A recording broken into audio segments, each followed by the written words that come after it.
सर्वप्रथम तो जय श्री कृष्ण। आज हम लोग एक कथा सुनेंगे।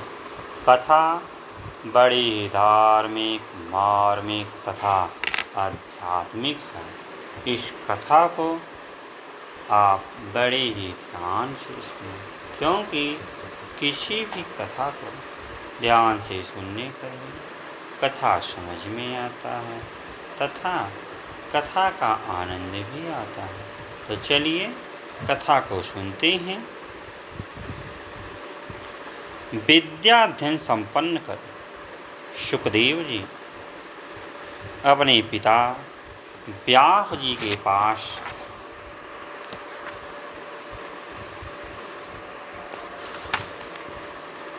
आ गए। उन्हें देखकर व्यास जी अत्यंत प्रसन्न हुए तथा विवाह करने का प्रस्ताव रखा और कहा कि गृहस्थ आश्रम में रह देवताओं और पितरों का यजन करो। परंतु विरक्त सुखदेव जी ने इसे स्वीकार न करते हुए कहा कि पिताजी, पुत्र कलत्र के बंधन में फंसा हुआ प्राणी कभी भी बंधन मुक्त नहीं हो पाता। इस संसार में आत्मज्ञान को छोड़कर कौन सा सुख?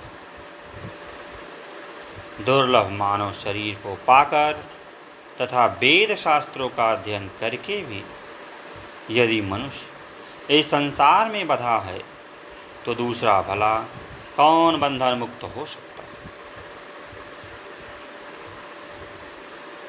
विद्या तो वही है जो शीघ्र ही भवबंधन से मुक्त कर दे। व्यास जी ने सुखदेव जी को समझाने का बहुत प्रयास किया और कहा कि जो मन से बंधन मुक्त है तथा जो न्याय मार्ग से धनोपार्जन करता है, शास्त्रोक्त कर्मों का विधिवत संपादन करता है, पितृ श्राद्ध आदि यज्ञ करता है, सर्वदा सत्य बोलता है तथा पवित्र रहता है, वह गृहस्थ में रहते हुए भी मुक्त हो जाता है।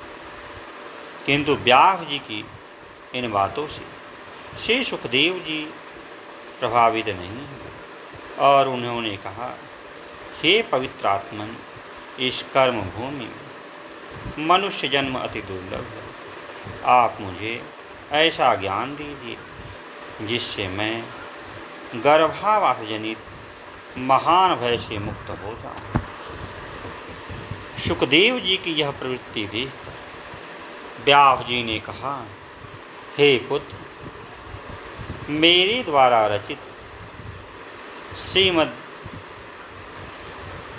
देवी भागवत पुराण को तुम पढ़ो,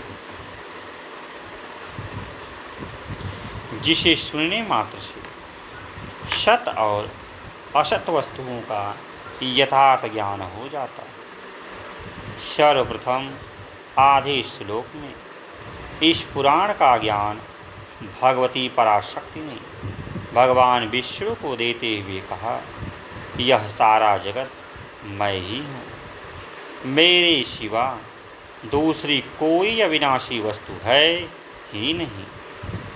भगवान विष्णु से यह ज्ञान ब्रह्मा जी को मिला और ब्रह्मा जी ने इसे नारद जी को बताया तथा नारद जी से यह मुझे प्राप्त हुआ। फिर मैंने इसके 12 स्कंदों में व्याख्या की।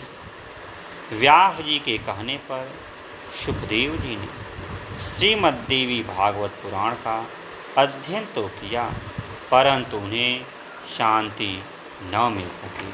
तो आज के लिए इतना ही। फिर किसी दिन अन्य वीडियो मिलते हैं। तब तक के लिए जय श्री कृष्ण, जय श्री कृष्ण।